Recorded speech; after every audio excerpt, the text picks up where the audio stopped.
Bismillahirrahmanirrahim. Maka berangkatlah Nabi Muhammad SAW ke langit pertama, langit kedua, langit ketiga, bertemu dengan para nabi dan rasul. Yang terakhir saya singkat kisahnya, ketemu dengan Nabi Ibrahim alaihissalam. Itu Nabi Ibrahim, bapak-bapak, nabi yang paling mirip wajahnya dengan rasul. Matanya biru. Matanya apa? Biru. Nabi Ibrahim punya anak Nabi Ismail, punya anak Nabi Ishak, Nabi Ishak punya anak Nabi Yakub, Nabi Yakub punya anak Nabi Yusuf. Semua nabi lahir dari Nabi Ishak.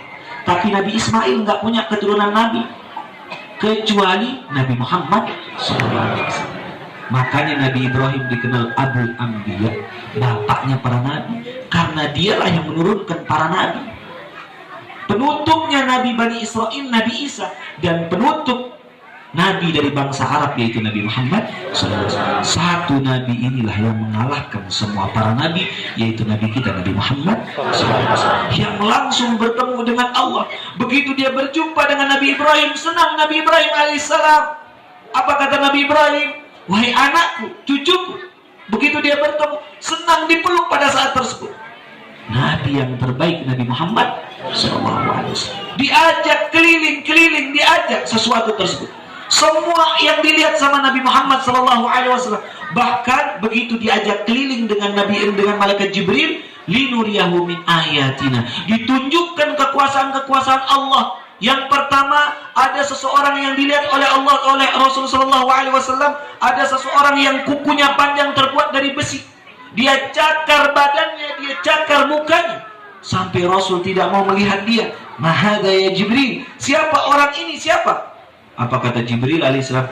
Inilah umat engkau yang sering menyakiti saudara muslimnya, dengan lisannya, dengan sikapnya, dengan ucapannya, dengan perilakunya. Karena muslim dengan muslim ibarat satu tubuh, tubuhnya dia rusak sendiri. Dia sakiti tetangganya, dia sakiti dia itu orang lain, dia sakiti teman kerjanya. Na'udzubillah, tsumma na'udzubillah min dzalik. Orang seperti ini besok akan mencakar-cakar badannya sampai hancur badannya. Dan Rasul tidak mengakui dia menjadi umatnya Nabi Muhammad SAW. Apa kata Rasul? Ya Jibril, ayo kita jalan lagi. Apa yang terjadi? Malaikat Jibril lagi berjalan. Apa yang dilihat oleh Rasulullah SAW? Ada seseorang yang mana orang tersebut mengangkat balok batu yang sangat besar, kayu besar. Dia katakan, ya Allah, tambah ya Allah. Ditambahkan turun, yaitu kayu yang besar. Diangkat lagi. Dia katakan, tambah. Kata Rasul mengatakan, ya Jibril, cukup, jangan tambah dia. Dia kesakitan, dia udah gak kuat. Turun lagi balok tersebut. Turun lagi, yaitu kayu. Turun lagi kayu, turun. Sampai dia ketindih. Sampai menjulurlah lidahnya tersebut. Begitu sudah menjulur lidahnya, dia katakan tambah. Tetap dia ucapkan tambah. Nggak bisa. Dia ucapkan cukup. Ditambah. Mahada ya Jibril. Siapa ini? Siapa orang seperti ini? Sampai Rasul bingung. Keringatan Rasul melihat dia orang seperti siapa? Inilah umat engkau yang doyan jabatan. Satu jabatan belum dia sanggup, dia mau jabatan yang lain semua dia mau ambil. Sudah jadi ini dia mau jadi. Sudah jadi ini dia mau jadi. Lanjutkan. Periode lanjutkan. Misal ini. Saya bukan katakan. Misal. Jelas Bapak Ibu? Itu. Tapi kalau dia amanah bagus. Kalau dia amanah. Tapi satu dia janji, subhanallah, bapak-bapak, ibu-ibu, nanti kalau saya terpilih, cari saya 24 jam. Kata dia. Begitu udah jadi ganti nomor. Allah. Begitu nggak jadi dia sumbang sejadah di masjid. Begitu nggak jadi dia ambil sejadahnya lagi. Allah. Makanya begitu dekat-dekat pemilihan, yang dicari tuan guru, yang punya majelis taklim, dirayu, dikasih majelis taklimnya kerudung. Dikasih apa? Kerudung. Apa ibu? Seragam, dikasih seragam. Kita ngih saja, padahal 5 tahun mau dibohongin. Makanya bapak-bapak, ibu-ibu, pilihlah orang yang perhatian tentang majelis taklim. Kalau dia perhatian sama kita, pilih dia, lanjutkan. Tapi kalau dia nggak perhatian sama masyarakat, tidak perhatian sama orang kita, tidak perhatian dengan yaitu orang menengah ke bawah, tidak perhatian dengan masjid kita, begitu dia dimintakan sesuatu pertolongan, sumbangan untuk acara apapun, dia pura-pura berangkat tugas kerja. Begitu Ramadan, dia cari rumahnya yang lain, digedor, nggak ada di rumah. Sebulan Ramadan nggak berani di rumah. Nanti Idul Fitri baru dia datang. Salaman minal aidin saja. Allah Akbar. Saya bukan katakan semua begitu, tapi kalau orangnya baik, dukung dia. Bisikin nanti Tuan Guru. Tuan Guru, kalau gitu kita calonkan Tuan Guru sudah. Jelas. Kata Tuan, siap tuh, Tuan Guru siap. Yang pertama kita calonkan Tuan Guru. Insya Allah siap, pilih beliau. Siap tuh kata beliau. Beliau mau dipilih. Pilih beliau. Apa partainya? Tidak boleh kita sebutkan.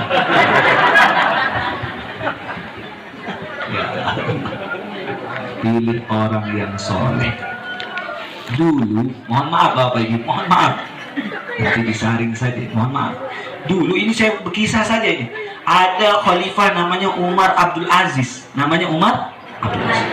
Umar Abdul Aziz ini begitu memimpin, 2 tahun memimpin. Begitu tahun pertama jadi khalifah, dia panggil istri beliau. Istrinya banyaknya 4. Istrinya banyaknya berapa? Dia panggil istrinya. Apa katanya Umar Abdul Aziz?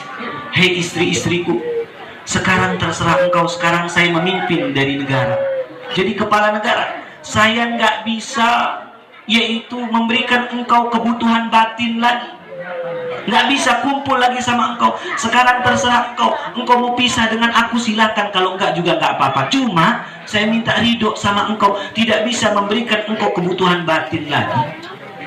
Apa kata istri beliau yang 4 ini? Mengatakan, nggak apa-apa. Yang penting kami menjadi imam, kamu menjadi makmum engkau. Yang penting saya punya suami seperti kau, nggak apa-apa. Nggak dikumpulin juga nggak apa-apa. Selama dia memimpin menjadi khalifah 2 tahun, dia tidak pernah mandi janabah. Itu pemimpin asli. Pemimpin sekarang bagaimana? Tiap hari. Begitu dia mimpin baru setahun, nambah malahan istrinya. Misal ini saya misal, wallahu alam, saya nggak tahu, saya cerita saja. Saya apa? Cerita. Itu cara saking takutnya terhadap umat. Dia cari umatnya sampai dia sama keluarganya, subhanallah, kurang perhatian terhadap keluarga, terhadap selalu umat rakyat. Itu Umar Abdul Aziz. Kita janganlah jadi Umar Abdul Aziz, bawahanlah dikit. Yang penting kalau ada majelis taklim pondok pesantren, didukung. Didukung. Betul apa tidak itu? Ustadz kayaknya mau kampanye. Saya enggak. Saya dilarang sama saya punya guru. Cuma saya nganjurkan kalau ada orang baik, pilih yang baik. Kita tergantung pemimpin kita yang baik. Maka Rasulullah SAW naik begitu Isra dan Mi'raj. Begitu naik lagi, apa yang dilihat sama Rasul? Dia lihat ada orang laki-laki dan perempuan, perutnya besar sekali, besar perutnya, sampai terus besar perutnya. Dari perut ini keluar ular yang berbisa, besar, mematok dia, mematok badannya dia, dipatok. Rasul nggak mau lihat dia, siapa orang ini, perutnya besar sekali. Dalam riwayat Imam Abu Dawud disebutkan, siapa ini ya Jibril, perutnya besar. Apa kata Jibril alaihissalam? Inilah contoh umat engkau yang selalu makan uang riba, yang selalu minjem bank subuh. Bank subuh itu saya nambahin. Bang apa namanya? Mingking katanya. Mohon maaf kalau ada yang kesindir. Mohon maaf. Itu dilihat sama Rasul. Besar perutnya, dia matok. Siapa ini? Orang yang sering makan uang riba. Saya yang tambahin, minjem bank subuh. Hati-hati. Kalau yang sudah minjem, selesaikan. Selesai. Kalau sudah selesai, jangan mau diiming-iming. Ayo pinjam lagi 1 juta aja. Jangan pernah mau. Jangan pernah mau diiming-iming. Jelas? Jangan gade apapun. Gade maksudnya sesuatu yang balik yang lebih. Tapi kalau gadenya baik nggak apa-apa. Misal kalau gade ini tidak ada sesuatu balik lebih, ini nggak apa-apa. Tapi kalau baliknya lebih kurang baik, lebih bagus ditinggal. Nanti di akhirat kita seperti itu. Kira-kira banyak apa enggak yang terjadi seperti itu? Banyak apa tidak? Oh, banyak di sini. Besok berarti dari juring ini banyak perutnya besar. Tapi saya yakin setelah Isra dan Mi'raj ini semua perutnya kecil. Karena kenapa? Sudah berhenti. No, Pak Ustaz. No, saya nggak mau lagi. Bang subuh berhenti. Bang zuhur, asar, maghrib, isya kalau gitu.